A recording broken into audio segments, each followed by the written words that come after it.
시청자 여러분 안녕하십니까. 이제 3월 1일 벌써 이제 오후 5시가 곧 다 돼가는데요. 지금부터 전옥현의 안보정론을 시작하겠습니다.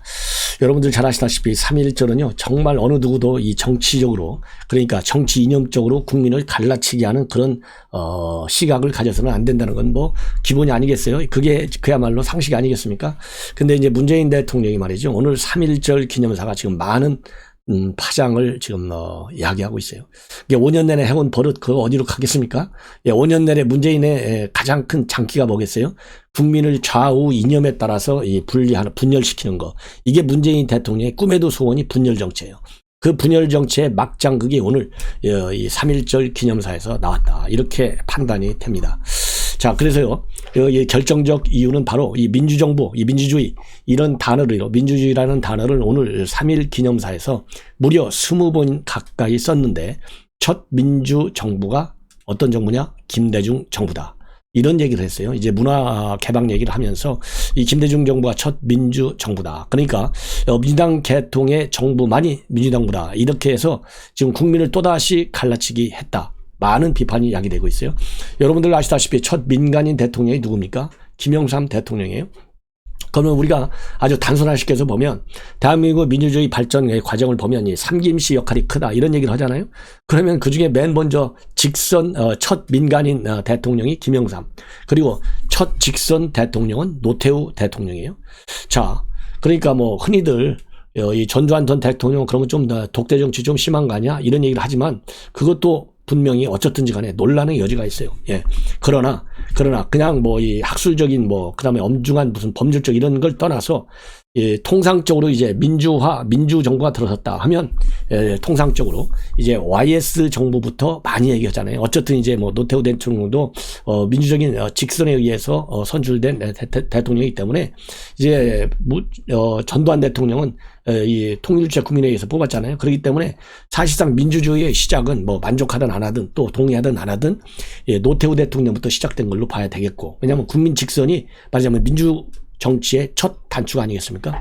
그런데 첫 민주정부가 김대중 정부다, 이렇게 얘기를 한 거예요. 자, 그래서 지금 이 민주주의라는 말을 20번이나 썼고, 첫 민주정부였던 김대중 정부는 자신감을 가지고 일본 문화를 개방했다, 이렇게 얘기를 하면서 이 문화예술을 이처럼 발전시킨 힘은 단연코 민주주의다. 그래가지고 뭐 K-팝, BTS 이런 얘기를 쭉 하고 있는데, 이래서 만약은 문재인 대통령 본인이 이러한 이 BTS라든가 K-팝을 발전시켰기 때문에 문재인 정권도 굉장히 민주주의 신장에 기여했다, 이런 역사적 평가를 받고 싶은 마음에 이렇게 김대중 정부가 첫 민주정부다, 그래서 문재인 정부는 김대중 정부를 이어받았다, 그러니까 호남 지역이야 친문 세력이야 이재명을 지지하라, 이렇게 메시지가 이어진다, 저는 그렇게 판단합니다. 그러니까 오늘 3.1절 메시지죠.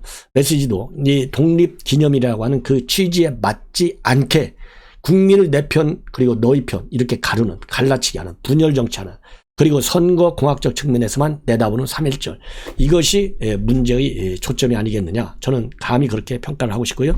그러다 보니까 이 국민의힘 논평에서도요, 대통령이 평생 민주화에 몸을 바친 김영삼 대통령의 업적을 모를 리가 만무한데, 각종 계획을 통해 자유와 민주주의 기치를 바로 세운 문민정부를 의도적으로 패싱한 저희가 뭐냐, 임기 마지막 3.1절까지도 지긋지긋한 편가르기로 국민 분열을 야기할 것이냐, 이렇게 비판을 내놓고 있습니다. 그리고 우리 윤석열 후보는요, 오늘 독립운동가 묘역을 참배를 했습니다. 이 묘역 참배에는요, 김자진 장군 독립운동가죠, 손여인 김을동 전 의원, 그리고 윤봉길 의사 손여인 윤주경 의원이 동행을 했습니다. 그래서 현충원 방명록에는요, 자주 독립국가의 길을 열어주신 선열의 뜻을 이어받아서 대한민국의 자유와 정의를 지키겠다, 이러한 방명록에 글을 올렸고요. 참배를 마친 다음에 현충에 모신 순국 선녀들이 아니었다면 어떻게 우리나라가 이 자유 대한민국에서 이렇게 살 수 있었겠느냐, 이러면서요, 우리들이 삶에 바쁘고 하다 보면 우리 선열에 대한 감사의 마음을 잊을 때가 많겠지만은 오늘 하루만은 온 국민이 다 함께 이 선열의 값진 헌신을 되새기고 우리가 이 나라를 어떻게 발전시켜야 될지, 또 우리 자유민주주의가 얼마나 소중한 것인지 다시 한번 생각하는 그런 날이 되기를 바란다. 자, 제가 이 메시지, 뭐 청와대에서 윤석열 후보 메시지니까 다 보겠지만요. 청와대에서 문재인 대통령을 모시고 있는 여러분들, 대통령의 3.1 기념사 다시 쓰십시오. 다시. 예. 당신들이 무식하니까 대통령을 또 무식하게 만들어서 더 무식하게 만든다. 이렇게 생각이 들고요. 이 안철수 후보도 오늘 3.1절 메시지로요. 예, 다시 한번 더 순국선연들의 숭고한 희생을 돌아보게 된다. 사회 지도자들의 역할에 대해서 다시 한번 더 생각을 해야 봐야 할 때다. 그러면서요. 현재 우크라이나 사태에 전직 대통령 그리고 국회의원들이 직접 총을 들고 전쟁터에 나서고 있다. 그것이 바로 사회 지도자의 길이 아니겠나. 우리 사회도 책임 있는 사회 지도적 인사들이 우리나라를 구하는 데 나서야만 한다. 저부터 그렇게 힘을 보태겠다. 이재명 얘기는요, 드러나만 하기 때문에 제가 생략을 하겠습니다. 그리고 이번 시간에도요, 어제 여러분들께서요, 상당히 많은 시청을 해주셔서 고맙다라는 말씀을 드리고, 오늘 또 단일화가 굉장히 중요하기 때문에 이 단일화 이 주제를 가지고 집중적으로 이 시간에 여러분들께 분석해 드리겠습니다. 우선 단일화 하면요, 이 권영세, 물론 이제 윤석열 후보도 중요하지만은 당연히 가장 중요하죠. 이 안철수 중요하지만은 지금 이제 권영세 입장이 나왔고요. 그 다음에 안철수 후보의 입장이 나왔고, 그리고 지난번에 이제 회담 결렬을 발표했던 이 이태규 의원의 역할과 관련해서 김은혜, 그 다음에 권은희, 그 다음에 김근식 이런 사람들이 나름대로 평가를 한 게 있습니다. 그래서 이러한 일련의 오늘 나온 보도를 가지고 여러분들께 소개해드리고요. 그 다음에 여러분들께 제가 가끔 읽어드리는 김대중 칼럼니스트의 김대중 칼럼, 안철수는 역시 철수하는가, 이런 또 이 칼럼이 나와 있어요. 그래서 이 칼럼도 여러분께 소개해드리면서 이 안철수 후보의 결렬, 저도 계속해서 아직은 가능성이 조금은 남아있다라고 했는데요. 지금 안철수 후보가 조금 전에 입장을 발표했는데 이거를 보면 아직은 조금 신락 같은 기대는 남아있다. 그렇지만은 국민의힘 여러 가지 돌아가는 뉴스들을 종합해 보고 또 이 제가 듣는 뉴스를 같이 분석을 해보면 전반적으로 이제 안 될 가능성이 더 크다. 그렇기 때문에 이 출구 전략을 마련해야 된다라는 분위기가 지금 국민의힘 내부에 상당히 솟구치고 있다. 이렇게 말씀을 드립니다. 그래서요, 이제 오늘 3.1 기념 식장에서도요, 이 안철수 후보, 이 송영길과는 굉장히 따뜻하게 아주 웃으면서 악수를 잘 했고, 이준석과는요, 앉아서 악수를 받는 별로 달갑지 않은 그러한 이 상황을 연출했습니다. 이유는 여러분들 다 아시니까. 그러면 오늘 권영세 본부장이 말이죠. 확대 선대본 회의가 끝난 다음에 기자들하고 만나서 한 얘기 여러분들께 말씀을 드리겠는데, 일단 단일화권은 놓지 않는다. 그러나 현실적으로 쉽지 않다. 거의 최종 입장을 발표한 것이라고 저는 봅니다. 왜냐하면 내일이 3월 2일이고요. 내일 모레 글패 3월 4일 5일 날 말하자면 사전 투표가 시작이 됩니다. 그리고 투표용지는 이미 인쇄가 들어가 있어요. 그래서 지금 오늘 3월 1일 날 권영세 본부장이 얘기한 것이 거의 최종적 입장이다. 저는 그렇게 단언을 합니다. 그래서 여기에 이 안철수 후보가 들어오느냐 안 들어오느냐, 이제 공이 다시 안철수 후보한테 가 있다. 이렇게 저는 봐요. 자, 그러면 뭐라고 얘기했냐면요. 실무협상은 매번 할 때마다 부인 당하는 입장에서 본인을 만나는 게 주요하다. 그런데 만날 수 없는 상황이기 때문에 현실적으로 어려움이 있다. 다만 제가 이야기했듯이 그 끈을 놓지는 않겠다. 우리가 먼저 끈을 놓는 일은 없다고 했으니까 유지할 것이다. 이 얘기는요. 끈을 이미 얘기를 했기 때문에 안 놓는다. 이 얘기는요. 이거는 굉장히 뭐라고 그럴까요? 의미가 많아요. 그러니까 지금 이 얘기하기 전까지만 해도 정말 애타게 기다리는 입장에서의 끈. 그런데 지금 끈을 우리가 먼저 거두릴 이유가 하나도 없잖아요. 그러면 책임론은 어디로 가요? 윤석열 후보 쪽으로 가잖아요. 이 얘기는요, 이 책임론 차원에서 한 얘기예요. 그렇기 때문에 사실상 권영세 본부장도 이제 나는 지쳐있다. 알아서 안철수 후보가 하라. 이런 이 최후의 메시지, 얼티메이텀, 그런 의미가 있다라고 봅니다. 그리고 안 후보가 전화가 많이 와서 연락을 받을 수가 없다고 하는데 전화해도 안 되는 상황이다. 실무협상은 매번 부인당하는 입장에서 본인을 만나는 게 중요한데 만날 수 없는 상황에서 현실적 어려움이 있다. 이렇게 입장을 밝혔습니다. 그리고요, 지금 여론조사 수용이 선결 조건이었는데 여기에 대해서 전혀 언급이 없었다. 이런 이 문제와 관련해서 권영세 본부장 얘기는요, 그분들이 마음속에 가지고 있던 것을 제가 확인할 길은 없다. 우리가 협상에 나섰던 모든 분들로부터 들은 이야기는 협상 테이블 위에 여론조사 경선 이야기는 한마디도 없었다는 것이 객관적 사실이다. 그래서 이 대목이 굉장히 중요한 게 뭐냐면 예를 들어서 지금 안철수 후보도 말이죠. 그리고 이태규 본부장도 마찬가지. 왜 여론조사 얘기를 윤석열 후보가 꺼내지 않았느냐. 여론조사 얘기를 꺼내지 않은 것은 당신들에게 진정성이 없다. 이걸 가지고 공격해 왔거든요. 근데 지금 권영세 본부장 얘기를 다시 한번 보면 아니 너희들이 그렇게 여론조사 경선을 얘기했으면 너희들이 뭔지를 꺼냈어야지. 왜 꺼내지 않았느냐. 이 얘기나 마찬가지예요. 그래서 진정성이 없다라는 얘기가 윤석열 후보의 진정성이 없다라고만 비판하는 것은 마땅치 않다. 당신들이 여론조사를 먼저 꺼냈고 그거를 끝까지 관철시켜야 되는 그야말로 움직일 수 없는 조건이라고 한다면 당신들이 여론조사를 테이블 위에 올려놨어야 될 것 아니냐. 그래서 책임은 우리한테 있지 않다. 바로 안철수 후보 측에 있다. 이 얘기로 해석이 됩니다. 그리고요, 이 지지율이 어떻게 될지는 아직은 큰 변화가 없어 보인다. 조금 더 두고 봐야 할 것 같다. 그래서 아직은 큰 변화가 없어 보인다. 이게 굉장히 의미 있어요. 이 얘기는 결국 뭐냐. 지금까지는 초박빙이지만 우위에 있어요. 윤석열 후보가 우세해. 여기에는 변화가 없다. 그래서 단일화 영향이 있기는 있지만은 당락에까지 영향을 줄 정도는 아닌 것 같다라는 지금 입장이 나와 있어요. 그리고 이제 사전투표 얘기. 지금 요즘같이 확진자가 늘고 정부에서는 나름대로 확진자에 대한 투표 대책을 만들고 있지만은 처음 이루어지는 거라서 순조롭게 진행되지 않을 가능성이 있다. 사전투표를 포함해서 투표하는 것이 특별히 이익은 아니더라도 불리하게 되지는 않을 것이라고 판단한다.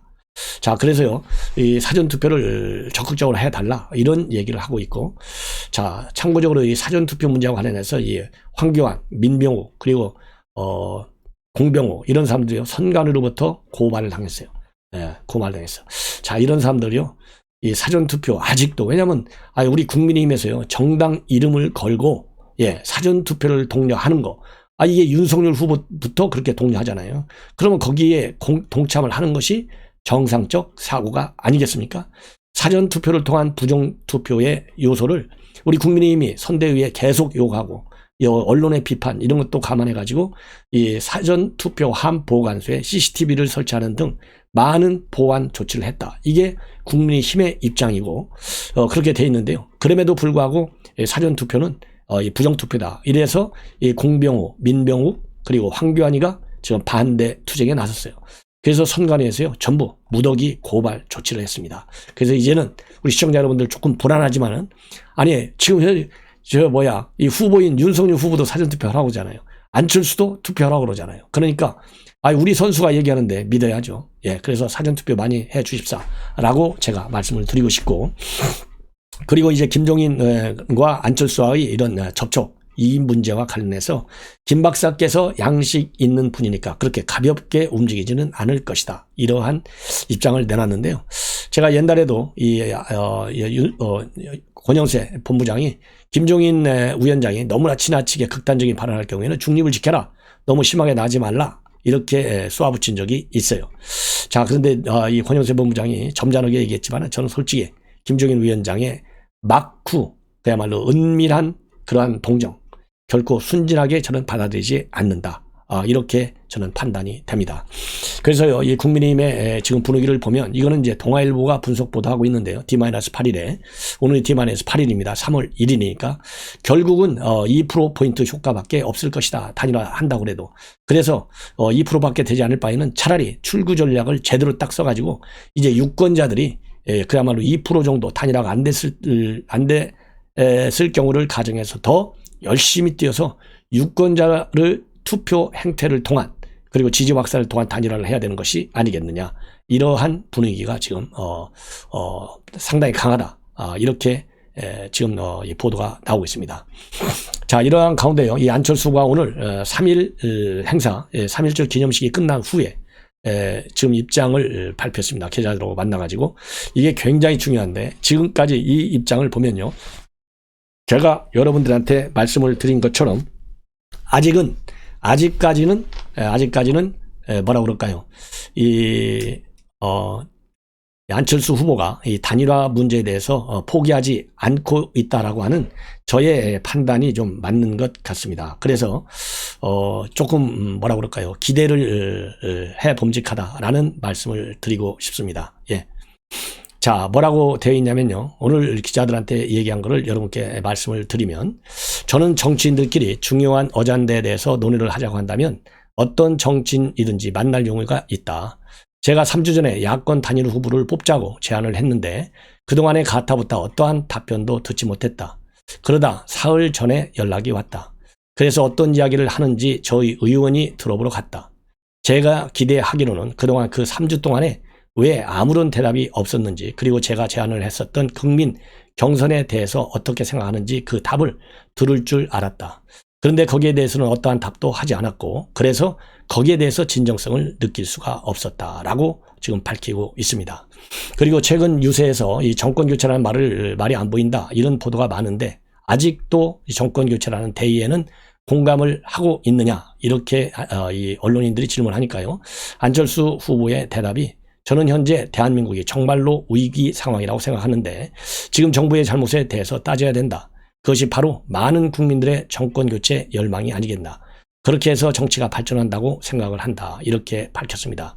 그러면서 제대로 국가를 운영하지 못한 정치 세력은 국민의 심판을 받아서 정권 교체가 되면 정권을 잃은 세력은 더 열심히 노력해서 다시 한번 더 정권을 찾으려고 노력을 할 것이고, 정권을 지금 유지하고 있는 세력은 정권을 잃지 않기 위해서 더 노력하는 것이다. 그것이 민주주의가 발전하는 길이라는 신념은 저한테는 변함이 없다. 이렇게 지금 입장을 밝히고 있습니다. 이런 걸 보면 말이죠, 이 안철수 후보 완전히 끈을 안철수 후보 쪽에서도 놓은 건 아닌 것 같습니다.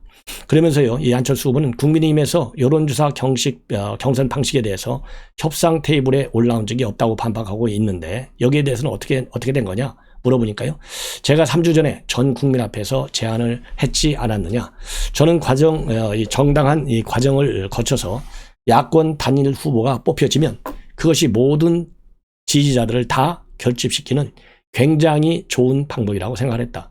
그런데 그렇게 제가 공식적으로 제안한 것에 대해서 테이블 위에 올라오지 않았기 때문에 제대로 논의되지 않았다는 국민의힘의 그 말은 변명이 될 수가 없다. 이렇게 입장을 밝혔습니다. 그리고 이어령 장관의 빈소 조문을 마치고 나서도요, 이 단일화 문제와 관해서 지금까지 얘기한 내용과 거의 비슷한 취지의 입장문을 밝혔고, 그리고 오늘 기념식장에서 윤 후보와 만날 용의가 있다, 이런 취지로 발언한 이 앞 내용에 대해서도요, 이 정확한 어떤 어젠다가 있을 때는 그런 만날 용의가 있다는 말씀을 드리는 것이다. 이렇게 입장을 밝혔습니다. 그리고요, 권은희 의원이 지금 민주당에서 이 정치개혁 당론을 가지고 안철수 후보의 러브콜을 하고 있지 않습니까? 여기에 대해서는 상당히 좀 이 회의적인 시각이 많아요. 이 권은희 의원이 이런 입장을 밝힌 걸로 보면, 그리고 안철수 후보가 방금 전에 마찬가지로 윤석열 후보와의 만남을 완전히 버리지 않고 만날 용의가 있다라고 밝힌 걸 보면 안철수 후보 쪽에서 완전히 끝났다, 이거는 아닌 거가 맞는 것 같아요. 그래서 이 안철수 후보에 이렇게 만나자고 한다면 만나겠다라는 얘기는요, 이미 윤석열 후보가 언제라도 전화가 온다면 차를 돌려서 만나겠다라고 한 이 윤석열 후보의 마지막 레스트 콜이죠. 거기에 대한 화답이다, 이렇게 보고 있습니다. 그래서 이 권은희 의원이 얘기한 걸 보면요, 이 정치개혁 선언한 거, 당론으로 채택한 거, 이거는 아직은 선언적 수준이고 실행 의지를 담보한다라고 볼 수는 없다. 그냥 선언적이다 이거예요. 그러면서 이 과거에도 여러 가지 이 정치개혁 얘기를 많이 했는데 국민을 실망시킨 적이 한두 번이 아니다. 그래서 안철수 후보하고 새정치민주연합하고 통합하면서도 정당 공천제를 폐지하겠다라는 약속을 한 바 있고, 그런데 통합 이후에 쓰레기통에 헌식장처럼 버렸고, 그리고 이 연동형 비례대표제 도입 마찬가지다. 약속을 버리고 위성 정당을 창당했는데 이런 거로 인해서 불신이 굉장히 깊어졌다, 이런 얘기를 하고 있고요. 그 다음에 이 야권 단일화 불발 회견과 관련해서 윤석열 후보가 참으로 궁색하고 부끄러움을 모르는 모습이었다. 윤 후보는 공정을 이유로 출마했는데 안 후보에게 사퇴를 이야기하고 사퇴를 할 경우 자리와 권력들을 함께 할 수 있다는 제안을 했는데, 이 얼마나 불공정한 제안이냐. 그러면서 어떤 대통령도 다른 대통령 후보에게 사퇴하라고 요구할 수도 없고 요구해서도 안 된다. 안 후보가 어떤 지위나 보상을 받기 위해서 대통령 후보로 출마한 것이 전혀 아니다. 이렇게 입장을 밝혔어요. 근데 당연히 뭐 제가 권은희 의원 입장이라도요. 당연히 지위나 보상 받지 않는 거다. 그게 목적이 아니다. 이렇게 얘기할 수밖에 없잖아요. 예. 그래서 이 권은희 의원의 이런 메시지는 많은 함의를 갖고 있다. 이렇게 저는 보입니다. 그리고 김은혜 의원도 오늘 CBS 라디오에 나와가지고요. 상당히 이태규 의원, 이 안철수 후보가 말하자면 보고를 받지 못했다고 돼 있잖아요. 굉장히 난감할 것 같다라는 입장, 그런 해석을 했어요. 중간에서 굉장히 상황이 난감할 것이다. 그리고 또 뭐라고 얘기했냐면 상식선에서 말씀을 드린다면 안철수 후보의 동의나 보고 없이 이태규 본부장이 협상을 진행했다면 오히려 안철수 후보가 이태규 본부장은 자신의 역할을 넘어서 과잉으로 임했던 것이다 라고 말씀하시지 않겠느냐 이렇게 반문을 하고 있습니다. 예. 그래서 이 국민의당 안에서 이제는 이렇게 발언이 두 분이 엇갈리는데 거기 안에서 해결해서 분명히 입장을 해달라. 이게 중요한 것이다 라고 입장을 밝히고 있습니다. 그리고 마지막으로요. 이제 김근식 교수는 뭐 이 안철수 후보하고 당을 함께 한 적이 있지 않습니까? 마찬가지로 이태규 의원을 굉장히 구태의연한 이 정치인이다. 그러면서요. 단일화 결렬은 이태규 의원의 탓이다. 그러니까 안철수 후보, 이 과거에 본인의 모시고 있던 안철수 후보의 이 발언과 이 정치적인 신뢰성을 많이 감안을 해서 지금 이제 이태규 의원이 잘못된 것이다. 이렇게 입장을 내놓고 있는데요. 양쪽을 그나마 알고 있는 제 입장에서 보면 단일화 결렬의 가장 큰 원인은 이태규에게 있다. 이태규 의원은 애초부터 안 후보의 정권 대리인이 아니었고 성격이나 본심조차 모른 채 자기 중심으로 각계 무샤 협상에 나선 것이다. 그러면서요. 내가 아는 안 후보는 결코 인수위 공동 구석이나 내각 구성 참여나 합당 후 정치적 위상 등을 합의하면 단언컨대 받아들이지 않는다. 오직 정권 교체라는 대의 명분 하에 정치 혁신과 과학경제 강국의 비전을 관철시킬 수 있는 아름다운 단일화 과정이어야 안 후보가 움직일 수 있었다. 이렇게 얘기를 하고 있고요. 자, 그리고 이제 안 후보로부터 이태규 의원이 권한을 위임받지 못했으면 중간에서 마치 합의될 것처럼 오버하지 말았어야 한다. 안 후보의 속마음과 뭔뜻을 알지도 못하면 아예 나서지 말았어야 한다.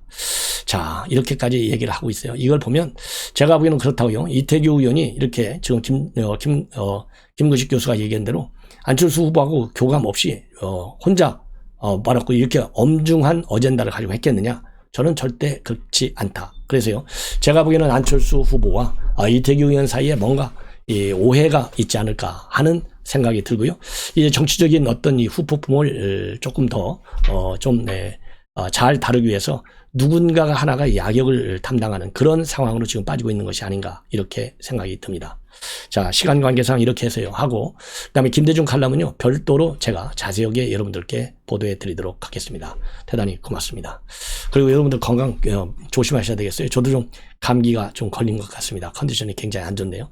일교차도 심하고 그러다 보니까 건강 각별히 조심하시기 바랍니다. 감사합니다.